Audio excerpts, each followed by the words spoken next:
जो पार्टी ये कहती हो कि दुनिया की सबसे बड़ी पार्टी है, अध्यक्ष महोदय वो अपना राष्ट्रीय अध्यक्ष नहीं चुन पाए अभी तक।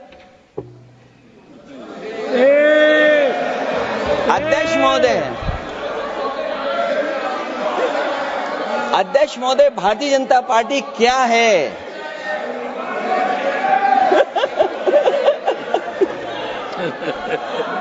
जी, मैं अखिलेश जी ने बहुत हंसते हंसते कहा है, इसको हंसते हंसते जवाब देना। इस सामने जितनी पार्टियां हैं उनका राष्ट्रीय अध्यक्ष उन 5 लोगों को ही चुनना है परिवार के। हमें माननीय अध्यक्ष जी करोड़ों सदस्यों में से 12-13 करोड़ सदस्य प्रक्रिया कर चुनना है तो देर लगती है। आपके यहां जरा भी देर नहीं लगेगी। मैं कह देता हूं अभी 25 साल तक आप अध्यक्ष हो जाओ, नहीं बदल सकता। माननीय सदस्य श्री अखिलेश यादव जी।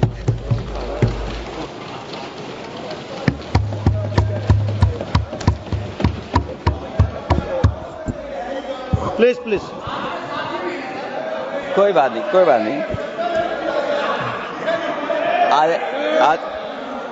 अरे नहीं, आदरणीय सभापति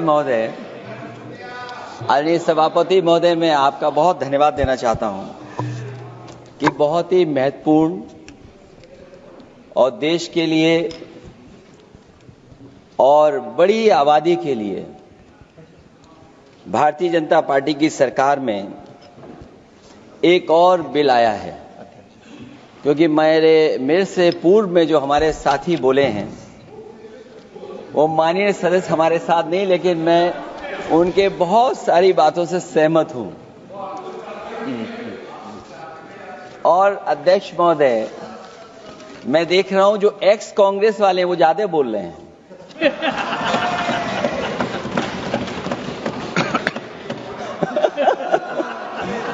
आदरणीय अध्यक्ष महोदय,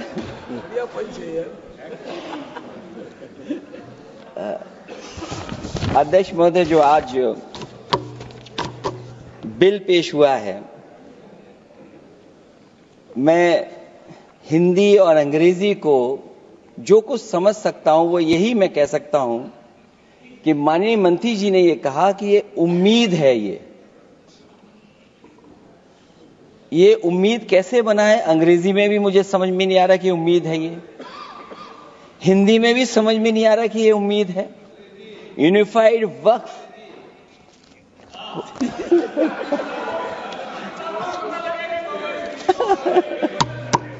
अध्यक्ष महोदय, यूनिफाइड वक्फ मैनेजमेंट,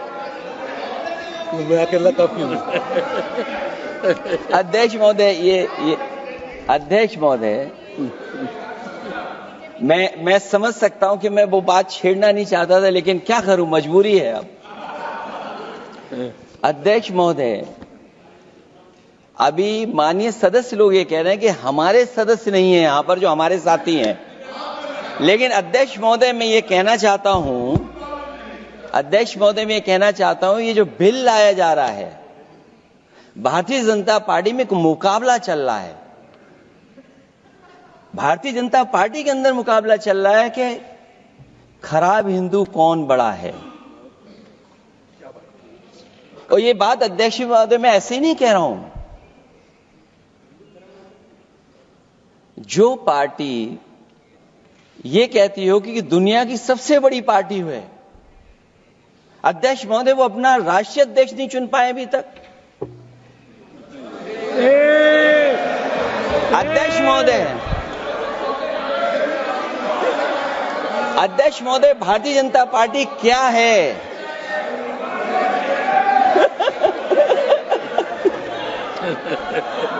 जी, मैं अखिलेश जी ने बहुत हंसते हंसते कहा है, इसको हंसते हंसते जवाब देना।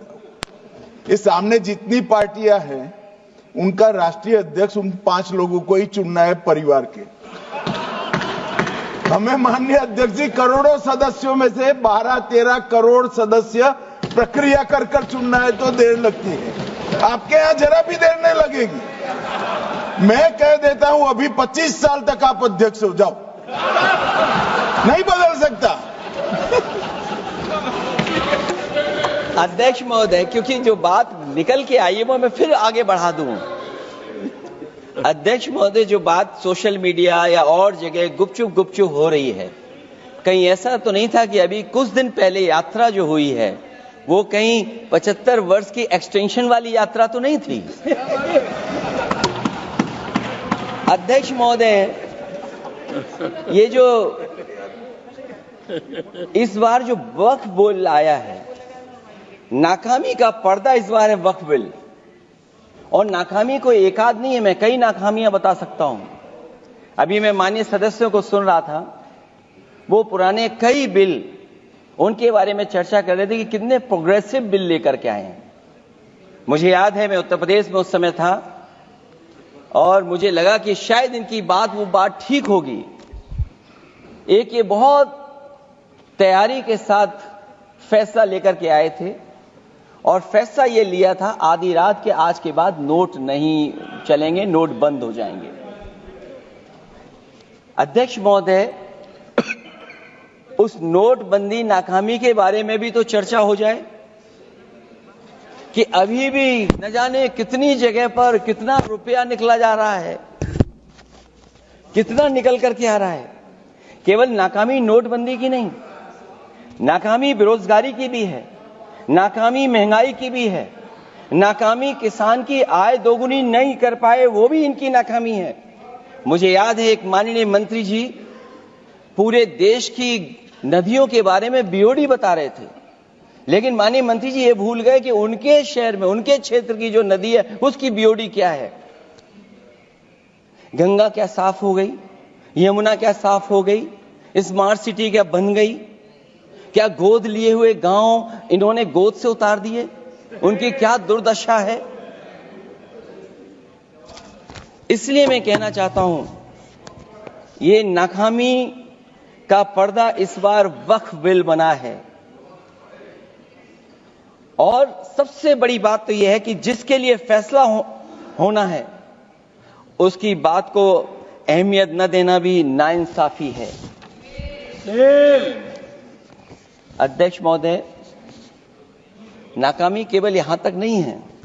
और भारतीय जनता पार्टी क्या है, मैं केवल एक पुरानी घटना याद करता हूं।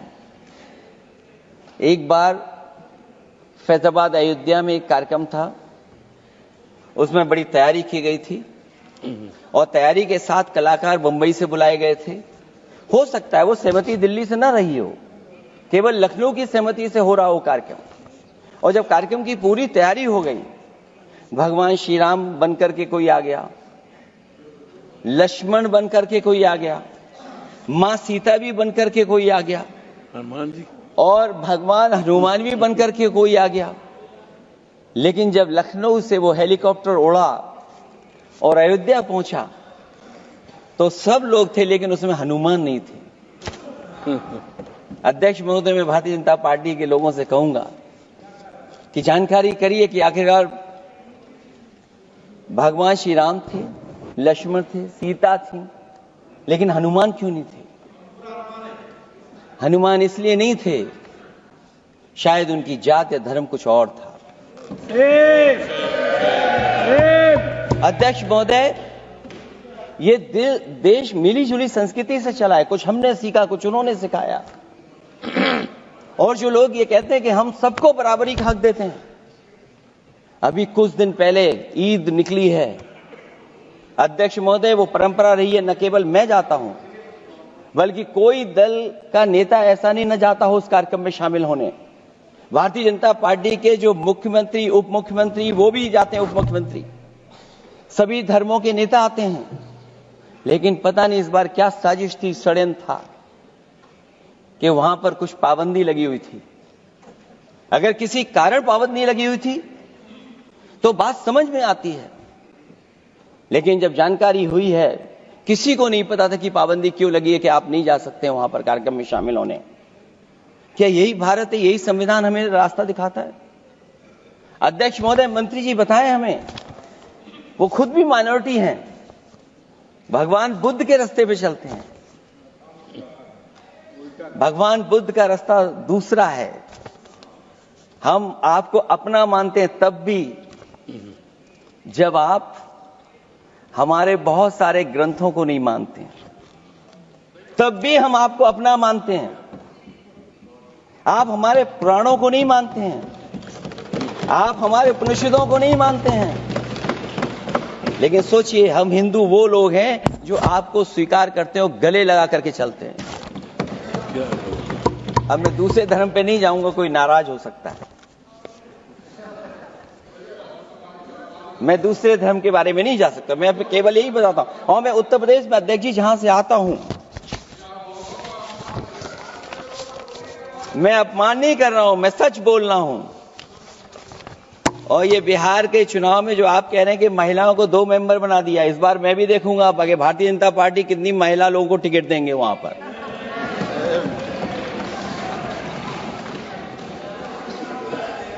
अध्यक्ष महोदय, भाजपा जब भी कोई नया बिल लाती है तो वो अपनी नाकामी छुपाती है। भाजपा वाले मुसलमान भाइयों की वक्फ की जमीन चिन्हित करने की बात कर रहे हैं, जिससे महाकुंभ में जो हिंदू मारे गए हैं या खो गए हैं उनको चिन्हित करने की बात पर पर्दा पड़ जाए। अध्यक्ष महोदय, मुझे खुशी है इस बात की कि हमारा धर्म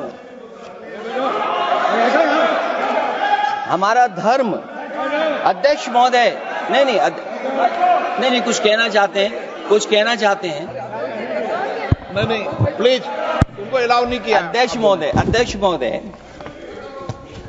कुंभ में आस्था सबकी है, कोई ऐसा नहीं जिसकी आस्था ना हो। और कुंभ कोई पहली बार नहीं हो रहा था। ये भारतीय जनता पार्टी के लोगों ने ऐसा प्रचार किया कि 144 वर्षों के बाद पहली बार महाकुंभ होने जा रहा है और लोग निकल पड़े। सरकार ने कहा कि हमारी तैयारी 100 करोड़ की है। आप कहते टेक्नोलॉजी का हम इस्तेमाल करेंगे, जमीनों को हम मैपिंग कर करके डेटा एंड रिकॉर्ड ठीक करेंगे। अध्यक्ष महोदय, ये बताएं कि वो 30 लोग कौन थे, उनके नाम क्या थे जिनकी जान चली गई। न केवल जान जाने वालों की, बल्कि अध्यक्ष महोदय ये सरकार बताए कि जो लगभग 1000 हिंदू खो गए हैं, जो अभी तक नहीं मिले, जो अभी तक नहीं खोज पाए हैं, वो 1000 हिंदू की सूची कहां है? और फिर धर्म कारोबार की बात है, जो ये लोग गोली। अध्यक्ष महोदय, मैं कार सेवक वाली बात इसलिए नहीं छेड़ना चाहता हूं। अध्यक्ष महोदय, ये शायद माननीय सदस्य जानते नहीं कुछ सच्चाई नहीं जानते। अध्यक्ष महोदय, ये संविधान की वजह से, संविधान को बचाने के लिए, हिंदू एकता को बचाने के लिए कुछ फैसले लिए गए, लेकिन एफआईआर हम लोगों पे नहीं लिखी गई थी। एफआईआर उन पे लिखी गई थी जो बेचारे तैयार हो गए थे सुबह, लेकिन पता नहीं कहां से फोन आया था, कहा था कि अब तैयार तो हो गए हो, लेकिन आप शिलान्यास में नहीं आ सकते। बहुत सही। इसलिए बात को इधर से उधर नहीं में ले जाना चाहता। अखिलेश जी, जरा वक्त पे भी आ जाओ। अच्छा, वक्त पे आ रहा हूं। नहीं, वक्त पे अध्यक्ष इसलिए आ रहा हूं क्योंकि वक्त समझने के लिए भारतीय जनता पार्टी की सोच क्या है। और ये अध्यक्ष महोदय जब ये कह रहे हैं कि इससे कारोबार होगा, अध्यक्ष महोदय, धर्म की चीजों से कारोबार नहीं हो सकता। हमारे उत्तर प्रदेश के मुख्यमंत्री जी ने भी कहा कि कारोबार होगा। वो 30 की गिनती में उलझे हुए हैं, जैसे 30 मार खाए वो। उनसे पूछा कि जान कितनी गई, वो 30। उनसे पूछा कि कारोबार कितने का होगा, 30 गुणा 10,000 करोड़। सोचिए, कुंभ हमारा क्या कारोबार की जगह है? और फिर उसका कौन नापेगा, कैसे नालाएगा?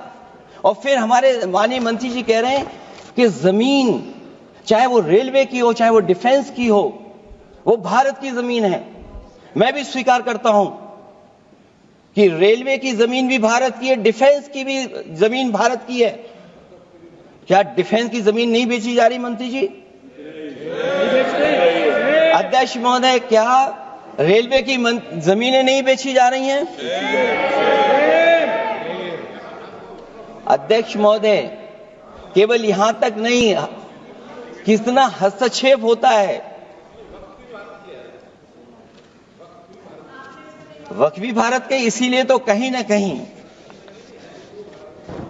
वक्फ की जमीन से, अध्यक्ष महोदय, माननीय मंत्री जी बताएं, और मुझे उम्मीद है कि जब जवाब देंगे तो बताएंगे कि वक्फ की जमीन से बड़ा मुद्दा वो जमीन है जिस पर चीन ने अपने गांव बसा लिए हैं, लेकिन कोई बाहरी खतरे पर सवाल बवाल न करे, इसलिए ये बिल लाया जा रहा है। और माननीय मंत्री जहां से आते हैं, जिस प्रदेश से आते हैं, कम से कम ये तो बताएंगे कि वहां कितने चीन ने गांव बसा लिए, घर बन गए हैं। अध्यक्ष महोदय, आपके माध्यम से सरकार गारंटी दे कि वक्फ की जमीन कभी भी किसी भी पैतरेबाजी से किसी और मकसद के लिए किसी और को नहीं दी जाएगी।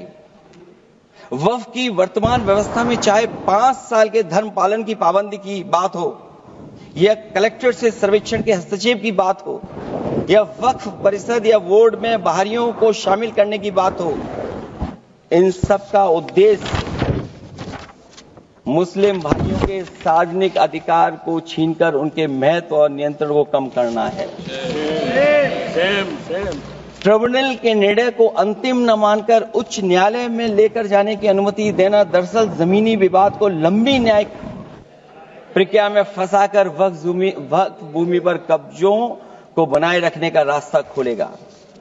सबसे बड़ी बात यह कि वक्फ बिल के पीछे की न तो नीति सही है, न नियत, ये देश के करोड़ों लोगों से उनके घर दुकान छीनने की भी साजिश है। भाजपा एक अलोकतांत्रिक पार्टी है, वो असहमति को अपनी शक्ति मानती है। जब देश के अधिकांश राजनीतिक दल वक्फ बिल के खिलाफ हैं, तो उसे लाने की जरूरत क्या है, जो जिद क्यों कर रहे हैं सरकार। वक्फ बिल का लाना भाजपा की सियासी हट है। वक्फ बिल भाजपा की सांप्रदायिक राजनीति का नया रूप है।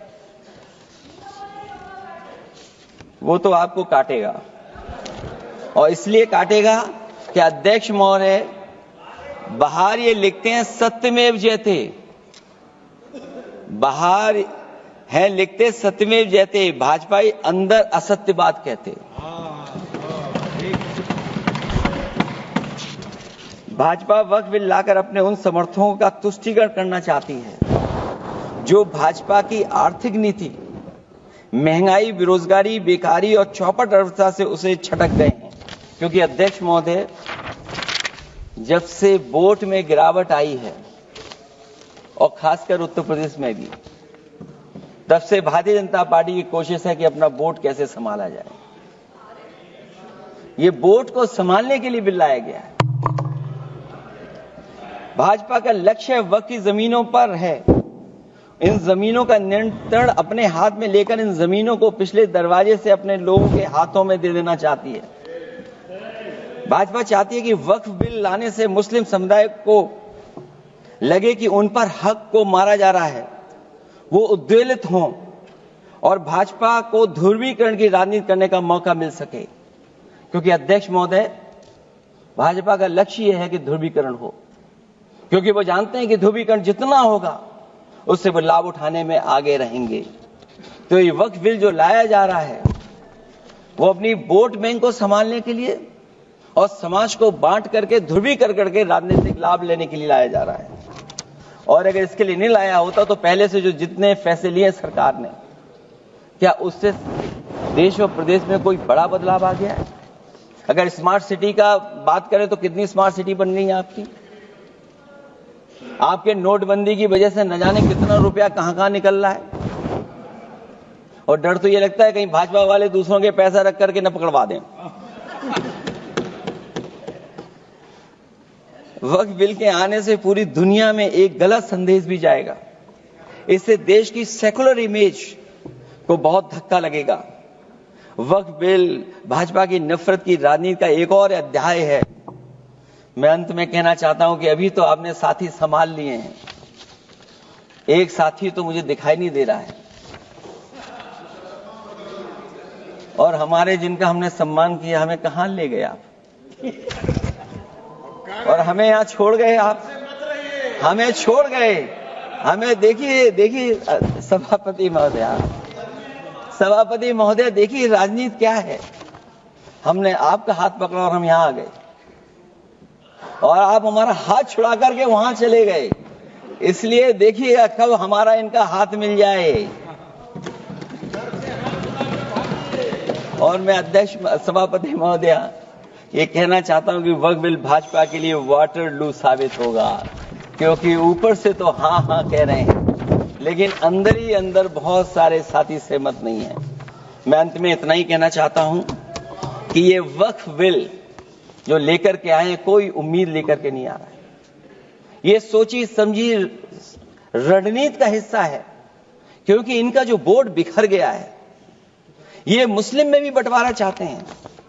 मुस्लिम इस्लाम धर्म में कहीं बंटवारा नजर नहीं आता है, लेकिन इनकी कोशिश है कि इस बिल के माध्यम से हम मुस्लिम भाईचारा में भी बंटवारा करते हैं। बंटवारा तो पीडीए करेगा। अभी देखिएगा सभापति महोदय, हमारे एक सदस्य कह रहे थे कि चुनाव बहुत अच्छा होता है। इनसे बेहतर किसने चुनाव देखा होगा? चलिए धन्यवाद। वोट ही नहीं डालने दिया। सभापति महोदय मैं धन्यवाद देता हूं। मैं और अपने दल और साथियों के साथ कहता हूं कि समाजवादी पार्टी बिल का विरोध करती है। वोट पड़ेगा तो हम इसके खिलाफ वोट डालने जा रहे हैं।